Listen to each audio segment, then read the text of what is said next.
So today we're gonna do lesson number 3.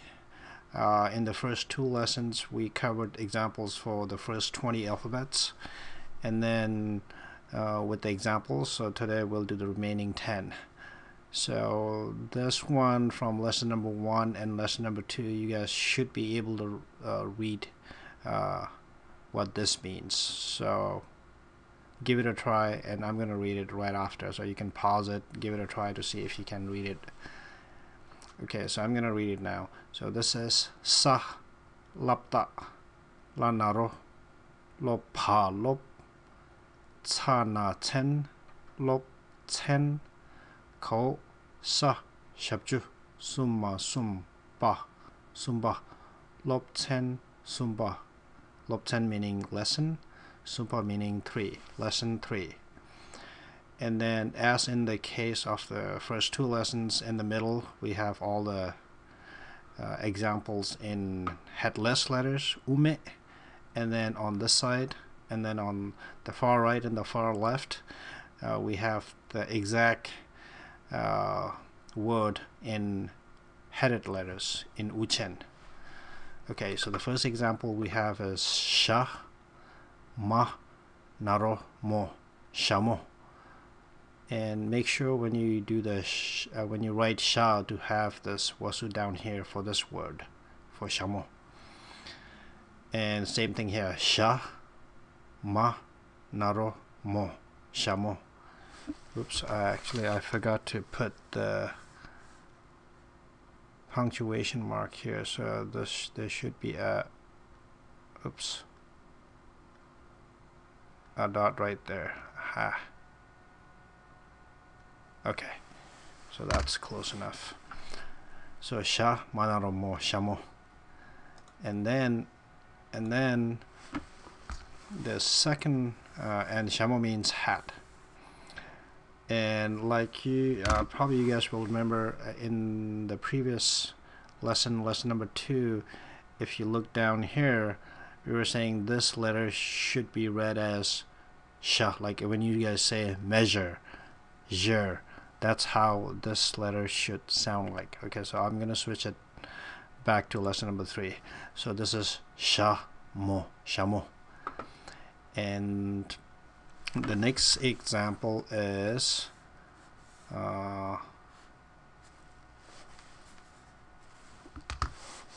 okay, so the next example is sa, ka, nga, kang, sakang, sakang, sa, ka, nga, kang, sakang.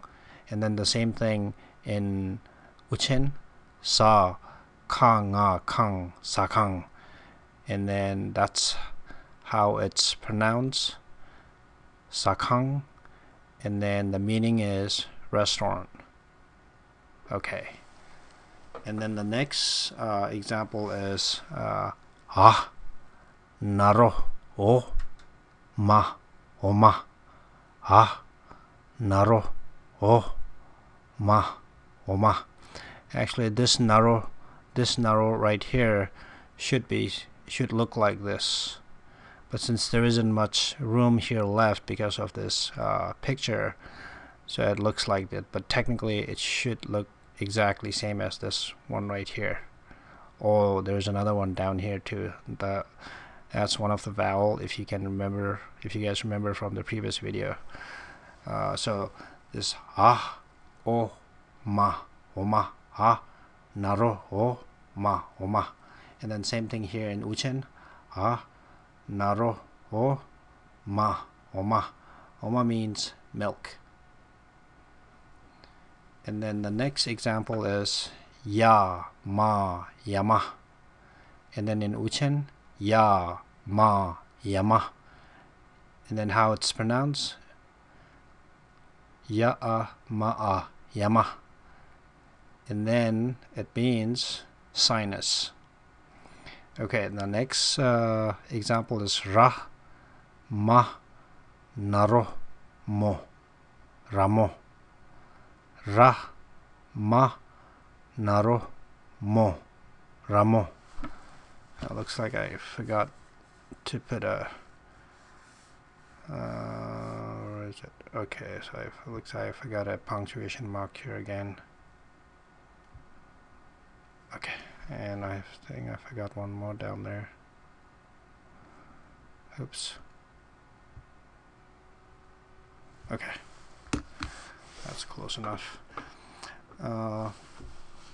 So Ramo means female goat, and then that's how it's pronounced and the meaning down here. And then the next example is la ka laka. La ka laka in Uchen. And then at the top how it's pronounced, L-A-K-H-A, laka, laka. Laka means hilltop. And then the next letter is, the next word is sha, wa, shawa. Sha, wa, shawa. And then the same thing in Uchen, sha, wa, shawa.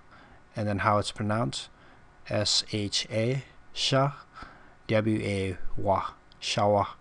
Shawa means deer, as you can see in the picture.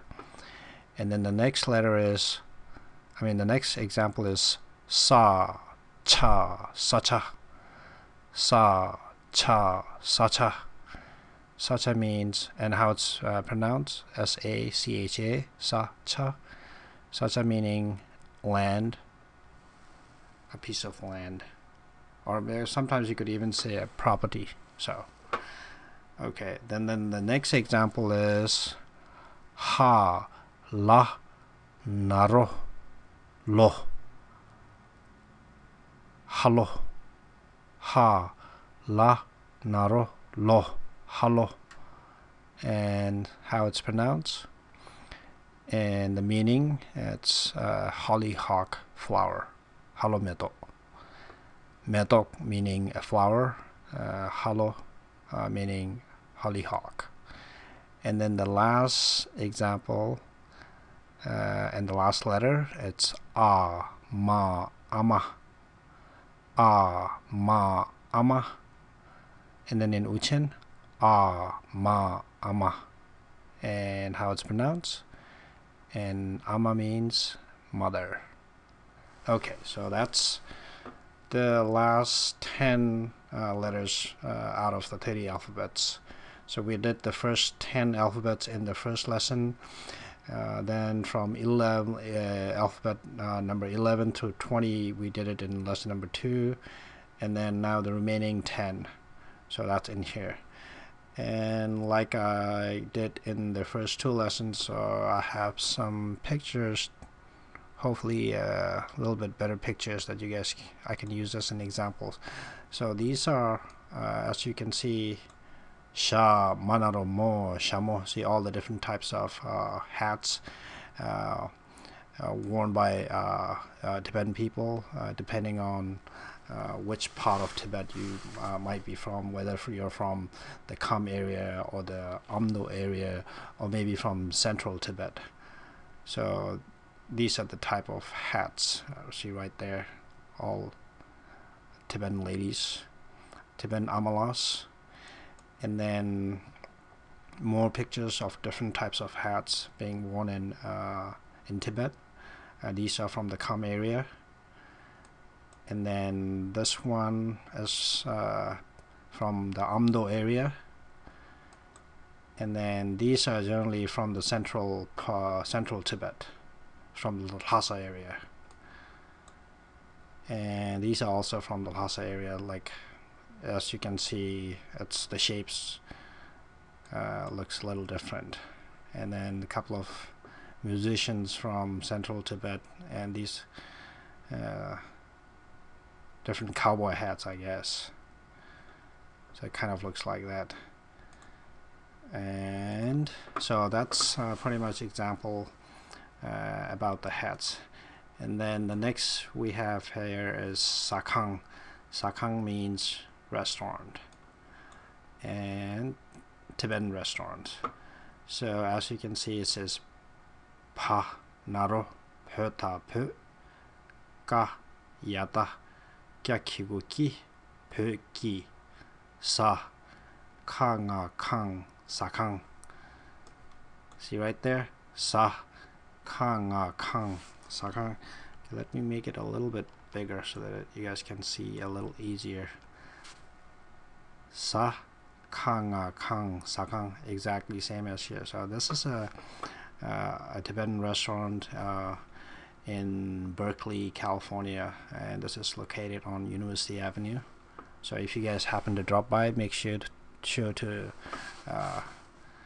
visit and have some Tibetan food. And Cafe Tibet. Somebody wrote this. I found it online. This looks like it's from 2008. And this is the inside of the restaurant. So Cafe Tibet, Berkeley, intriguing dishes, and inside it's all Tibetan decoration. You see here the Tibetan national flag, and these are costumes from Tibetan opera, and then some more decorations here. So this is the inside of the restaurant. So if you guys happen to stop by in the Bay Area, make sure to pay a visit here. Okay, and then the next is ha naro ma oma. Oma means milk, and as you know, in Tibet, we mainly use milk from so these are female yaks, so we call it di. So generally people might say, oh, I get some yak milk. Technically it's not correct. Yaks are the male ones, and then the female ones are called di. So D, and normally the spelling I've seen in English, they put D-R-I, D. So you get milk from D and not yaks. And then the next is Yama, and then Ramo. Ramo. Okay, where I have some. Okay, right there. So these are pictures from Longhorn goat in Tibet. So these are a couple of goats. And then what's that? Laka. So as you can see here, Laka, and then you see some prayer flags on top of a hill. So in real life, this is what it looks like. Prayer flags on the hill. And then these are pictures taken by some tourists in Tibet. So Sha Wa shower, and right there, these are shower in Tibet. And then this one is Sa Cha Sacha. See this one right here, Sa Cha Sacha, and that's how it looks like. Some nomads here, a nomad tent. Like we discussed in the previous videos, these are made out of yak hair. And another tent right here. And what's the next one? Ha lanarolo halo. Okay, so halo. This is another picture of halo metal. Halo meaning hollyhock. Ma dengbo me. Ta naro tok ha tok. Medok means flower. And that's another picture of Amala. As the last example we have here, ama, right? So these are live picture of Tibetan Amalas and with their babies, and that's how Amalas generally carry their babies on the back, just like that, as you can see here. It's a proud Tibetan mother. She's obviously happy to take part in this important festival with her small baby. And then there's another baby right there, and another baby, and her and his mom. Same thing here, Amala and her baby boy. And now this is how the dads carry their babies. So as you can see, these are called bakta, I think, and it's all probably more than likely a yak skin made out of, and the babies are really warm inside. And look at this one. This is a really nice picture. I really like this. Look at the baby.